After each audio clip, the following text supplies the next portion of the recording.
Men only become good men through negativity. Women are actually the opposite.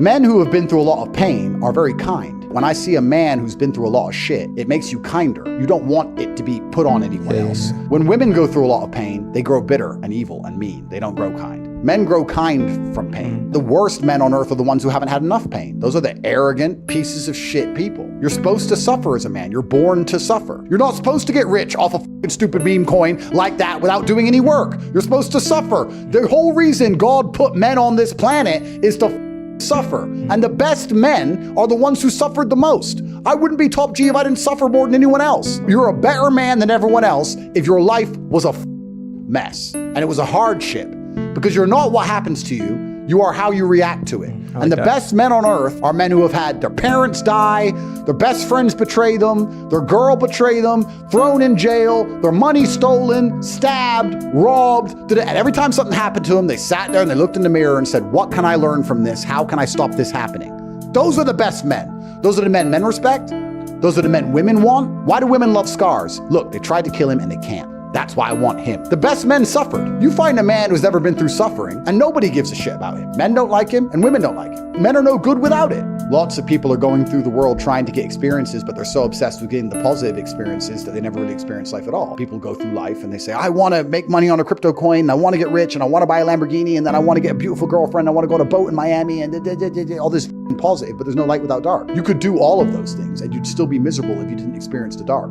If you have not experienced true misery and pain, you'll never ever be happy. So if you're going through life as a man and you're looking for experiences over comfort, which is what you should be doing, which is what the great explorers of the world have always done, because they weren't looking for comfort. Comfort's at home. Experiences out there. All the sailors, all the warriors, they were looking for experiences. I love the negative experiences along with the positive experiences. I love jail because it's an experience. Is it a bad experience? Sure. But then my bedroom is beautiful once again, like it's never been before. How was that first sleep back? This is the point. Everyone's obsessed with the positive experiences, but nobody is chasing any kind of negative experience. I believe every man should be choosing to do something which is extremely hard, which they hate, which sucks, because you don't appreciate life at all without it. The reason people chase higher highs all the time, and the reason they're constantly taking drugs and trying to fuck new pussy and drink more alcohol and chasing higher highs all the time, is because they don't experience any lows. You always want a higher high, but I promise you, the high you're at is fine if you balance it with a little bit of low. If you bounce down there for a week and come back to where you were, you're good. Constantly chasing higher highs is hedonism, which ends in one place. It always ends in a spiral, a downward spiral. You need to stay away from constantly chasing those things. You need to artificially manufacture some lows. I chose fighting because fighting will do that for you. It's hard, it's stressful,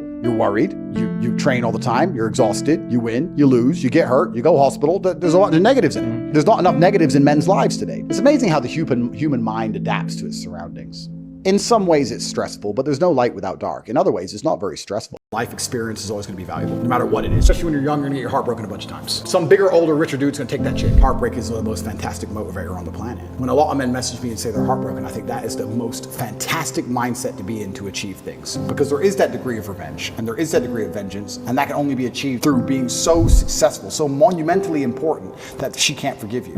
And also, you cannot even sleep, you can't even concentrate, like your whole mind's a mess. That's the perfect time to train. I only mention heartbreak all the time because I know it's a path every single young man goes through. There's up and down, there's rain and sunshine. You have to be that man who's gonna go through it all. If you're a man who has a heart broken, why did this happen? You have to know the why to prevent it from happening. You have to analyze the scenario and learn from it. One of the things women are best at is they're a fantastic mirror. Women are a reflection. If you have any weakness inside of you, or if you have any downfalls as a person, a woman's gonna show you who they are. If you're too emotional, if you're too easy to get angry, she'll teach you that. She'll teach you that you can get angry too fast. Piss her off. If you're small, she'll tell you. She'll tell you exactly what is wrong with you when she is mad. She'll sit there and say, you got a short leg and your haircut shit. Get a new haircut. I hate your ugly ass. They'll tell you exactly what is wrong with you.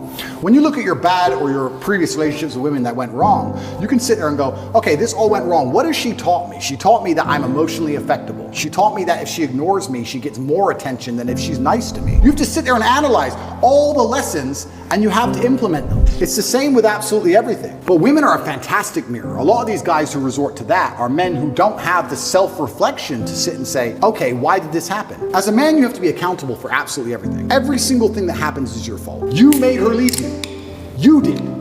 Whether you like it or not, You are the reason she became so cold. You are the reason she doesn't listen anymore. You are the reason she's so arrogant all of a sudden. 100%. You are. You may not have identified why yet, but if you identify why, then you get into your next relationship healed and understanding what you did wrong and learn from it. That's what you have to do. But most of these men don't want the self-accountability and they want to blame the women. You have to blame yourself. I know when to set a boundary, when to be nice. I know exactly what to do because I've self-analyzed. A lot of these red pill guys, they want to do exactly like you said, just run around and just bang chicks because they've never looked in the mirror and go, why do these chicks don't want to just love me? Why am I a up? You're not perfect. There's a lot you learn, but you have to self-reflect and learn and pay attention to the mirror. These men who are afraid of commitment are not blaming themselves like they should. I actually truly believe that women in their hearts, unless they're completely corrupted by society, women just want to love and be loved and feel safe. That's what they want. They want a man that they can look at and they truly know he makes the decisions and I trust him to make the decisions and I love him for that and I respect him for that. That's what they truly want. When a woman starts turning on you, it's usually because she doesn't trust you for some reason. She doesn't trust your judgment. If she starts to doubt your judgment, how can she truly love you? You're the protector, you're the provider. If a woman's gone cold on you, you have to sit there and go, okay, she doesn't trust my judgment. What have I done that made her doubt me? It's not her fault, it's your fault. Every single time a woman leaves you as a man, it is your fault. Always. Even if a richer, more successful, more alpha man stole her from you, it's still your fault because you need to be like him. It's always 100% your fault. These men don't take accountability. It's 100% their fault. People say to me, can you turn a into a housewife? And I say, listen, I wouldn't want to, but I bet I could. There ain't a woman alive who's gonna cheat on me. With who? With who? With who? Who is she gonna cheat on me with? Who the is she gonna cheat with? Nobody. There's not a girl alive I couldn't get loyalty from. Now, would I ever want to do it? Probably not. I like the idea of exclusivity. But once you get to a certain level, yeah, if you're that guy, you're that guy.